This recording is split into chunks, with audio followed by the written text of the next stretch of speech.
That roughly means hello everyone in Marathi. Thanks for choosing this talk over conversations outside. I know what I do at conferences. I just keep talking to people outside in the corridors. It's an irony that we are having a Pune Ruby conference in this area. I was born and brought up here, and this area certainly was not Pune when I was a kid. A trip here would be nothing short of a picnic. And today we are having a conference here. But that was then, and this is now, and we are going to talk about architecture. So before that, little introduction, if I may. These are some of the things you can identify me with. Twitter, GitHub, Stack Overflow, my choices, my tools, whatnot.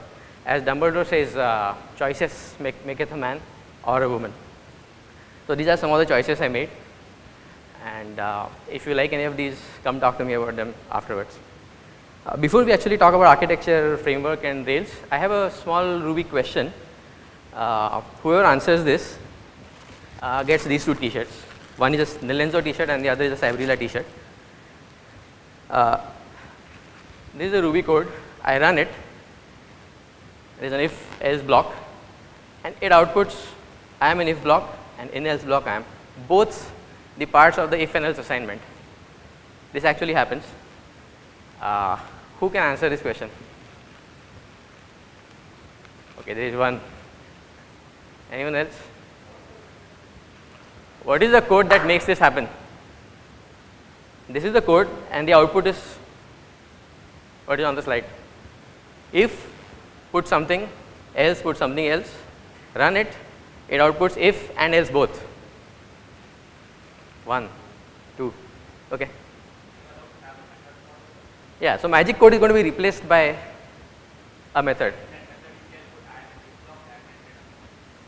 Hacky way, I want to clean up anyone. Okay, let's not waste too much time on it. If there is nobody, I'm going to just reveal the answer. Run this. If fork is, whenever you get a computer, just try running this. You will get the output. All right, on to the talk then. What do we have in this talk? This talk is essentially only two parts.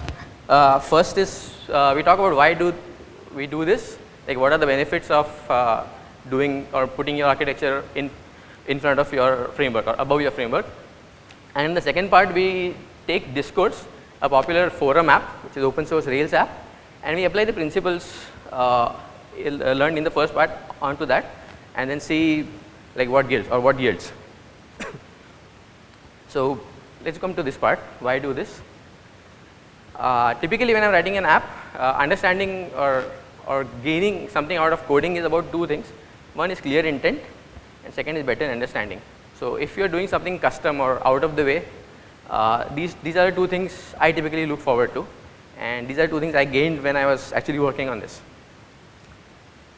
What I mean is that what is architecture really? I mean, is there an accepted definition of an architecture? When two people talk about architecture, do they mean the same thing? So I thought about this, and I looked at Wikipedia, which is like the holy grail of knowledge, and I kind of came up with a definition of architecture. So architecture is basically about elements of a system and their relationship with each other. Architecture is also about designing it or your app such that the intent is apparent and palpable. Like if you see a schematic of theater or this hall, you would immediately know that this is actually a speaking hall or this is actually a theater. You don't have to tell that this is a theater. So that is one of the goals of writing your architecture well. Same goes for framework. Framework is basically an abstraction that you build upon to provide app specific software like Rails or whatever, like whatever catches your fancy. So consider this picture here. You look at this, and this picture immediately screams Rails, right? We are so familiar with this. Somebody wakes you up at 3 o'clock, you see in the morning, you see this screams Rails. Now this might be good for DHH, but it's not so good for you. So said a wise man called Robert Martin. He has a fantastic talk on a similar topic, which you should definitely watch. He covers some of the things that I have covered today. So let's come to the second part of our original intent. So better understanding. Now why better understanding? Whenever we are doing something non-standard, you're taking Rails and breaking it up, or you're doing something else, what we are going to immediately see is a bunch of errors or things not working. And when we get such stuff, the first thing we do is, or like first thing that comes to my mind is that debugging bad code leads to a lot of frustration. Like, does everyone agree? All right. However, debugging good code gives you enlightenment, or debugging good code also is a source of learning. So if you're writing a well-managed code and you're debugging it, or typically you learn a lot of things, you learn new patterns, a lot of things you gain. And that's what we're going to shoot for. So enough about talk and concepts. Let's look at Discourse. So I tried to install Discourse on my machine, and I just ran a few queries, and this is what I had. Like, I tried to find how many models are there, about 110 models, and say 51 controllers, which is not a lot, 110 and 50 is manageable. My friend Arnab here has worked on a project which has 600 controllers. So, so 100 models and 50 controllers are not a lot. But if you are new to a project, this is what's going to happen to you. So consider the current state of Discourse. When you look at it, it looks kind of like this. Standard Rails structure. When we try to refactor it a little bit, now look at the app. It clearly says that there are these 5 modules. There is something about user management. There is custom fields, miscellaneous. There is something about publishing, taxonomy. So do you agree that this is, when you look at this is better than this?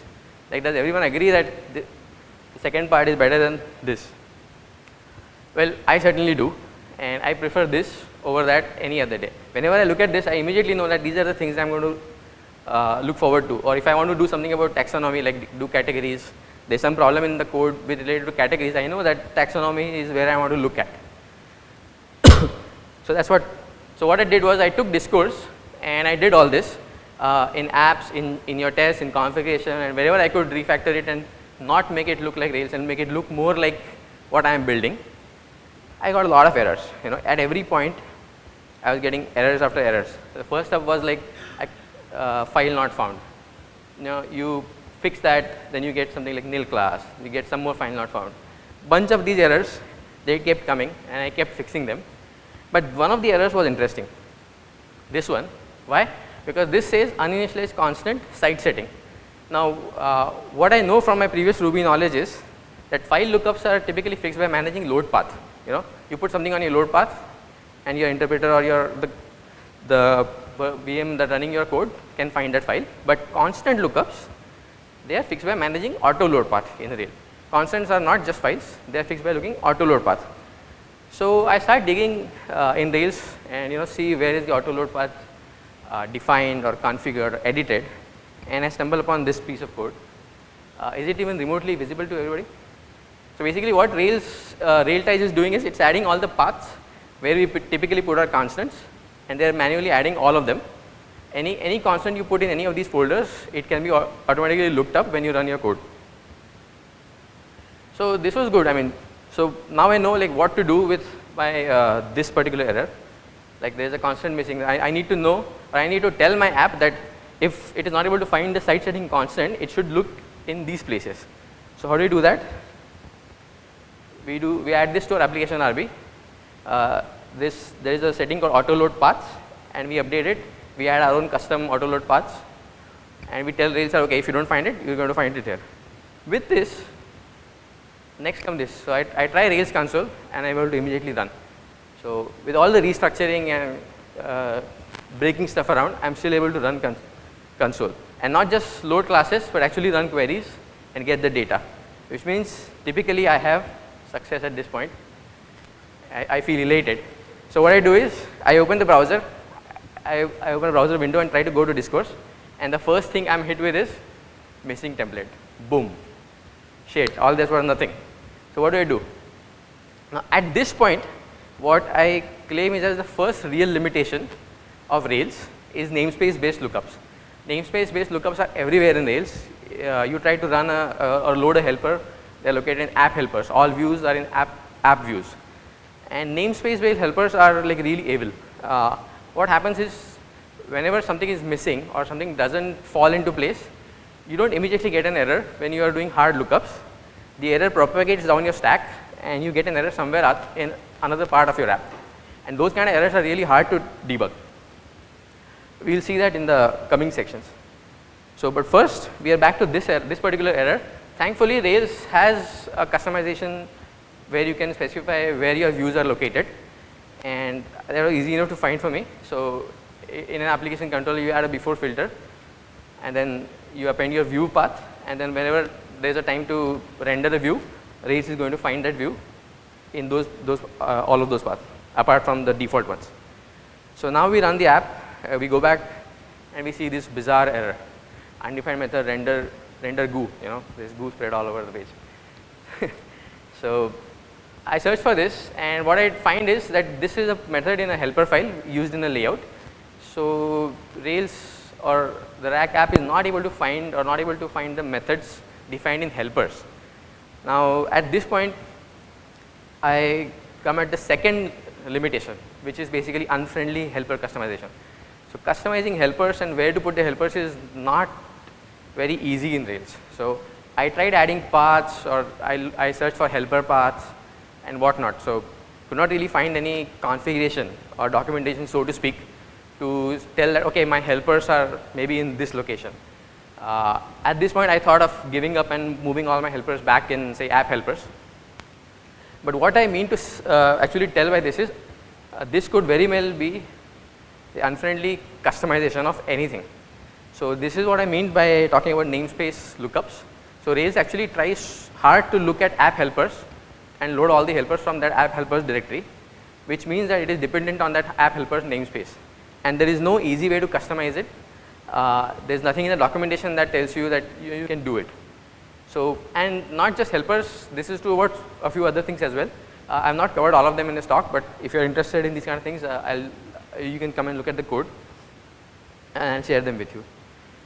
So after digging around in Rails, I find somewhere in the code that there is this helpers path, and there is a method which actually loads all the helpers.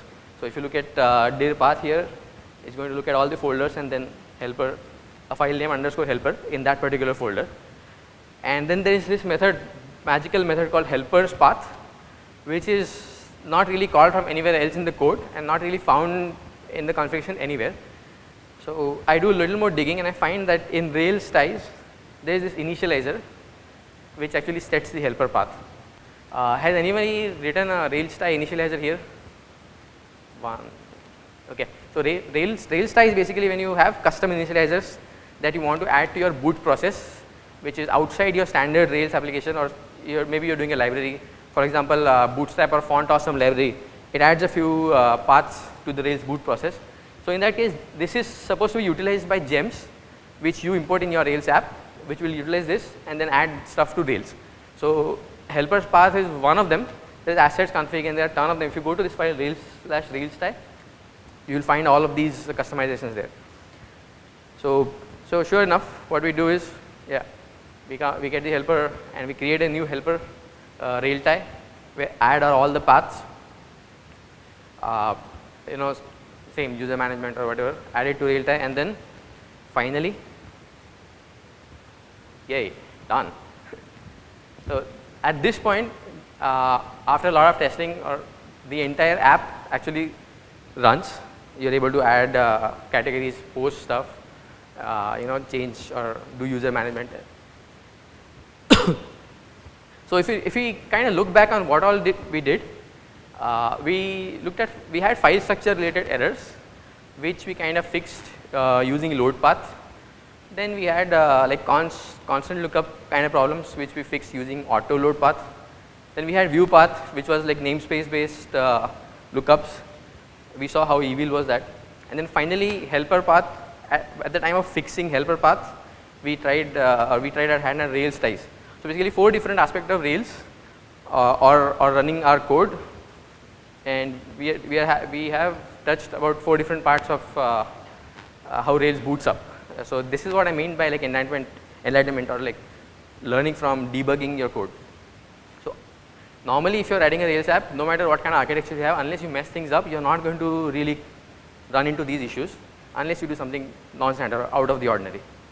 What are some more possibilities that I tried, and then you can try, you can rearrange the tests. If you typically look at any Rails app, again the tests are like very monolithic. You go to test unit and all the models are like arranged. You don't really know which tests belong to which model, or what do the tests represent really, rather than what do the tests contain. You could rearrange assets. This is another thing I had tried, and I could not really get this working. For some reason, the Sprockets code is actually not very user friendly. I found it really badly written. I could not really configure assets as much as I could configure the other code. You could also try custom rake tasks. Typically, right now, everything we put in lib tasks with the extension star.rake will be picked up as a potential rake task. You could mess that up. Maybe instead of rake, you could do .task, do things like that. That will help you go through the Rails command boot up flow, like how Rails or how rake boots up your application, or how script runner runs your code. Some of the things I have not tried, which you can try if you have inclination, is model with action controller metal, like how metal uses dispatch to methods. Then build your own rackware, like everybody is familiar with rack, right? Rails is basically nothing but a bunch of middleware followed by your own app, which is at the end. So you could mess up with rackware a little bit, have your app spread out, not just in your app, but maybe throughout the middleware. And then finally, examine pre-forking, which is basically the Rails boot up process. If you look at Unicorn, you can maybe mess up with pre-forking, load some components differently, load your app differently. You can do things like this. And that's all I have really. So it's a short presentation. That's all.